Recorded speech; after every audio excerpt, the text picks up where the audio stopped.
Masyado kang cornea. Edad mo lampas 40 na, kaya sorry bye. Kung mamamatay ka sa 45, sa edad mong 45. At history repeats itself dahil si Del Pilar namatay din sa edad niyang 45. Kaya simulan mo nang mag-bye-bye. Galing sunugan, sunog yan. Ngayon nagsisiga ako sa gubat, baka magkaroon ng wildfire. Yung combo ko pang white tie.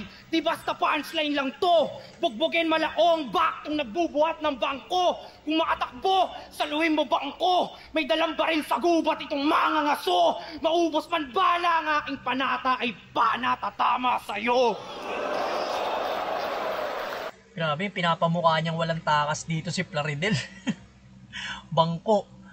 Tapos bangko. Tunog ng baril. Bang. Tapos yung pag hindi raw siya mamatay o abutan nun, pana na raw yung tatama sa kanya. So, walang escape si Plaridel sa pagpatay ni Rafian. Balik lang natin doon sa 45 na, no?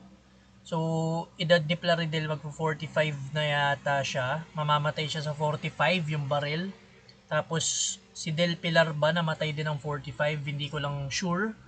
Pero, alam ko bata lang si... Hindi ko alam kung sinong Del Pilar na naman yun. Kasi dalawa nga kilala ko, si Gregorio Del Pilar at si Marcelo. Siguro mas matanda doon.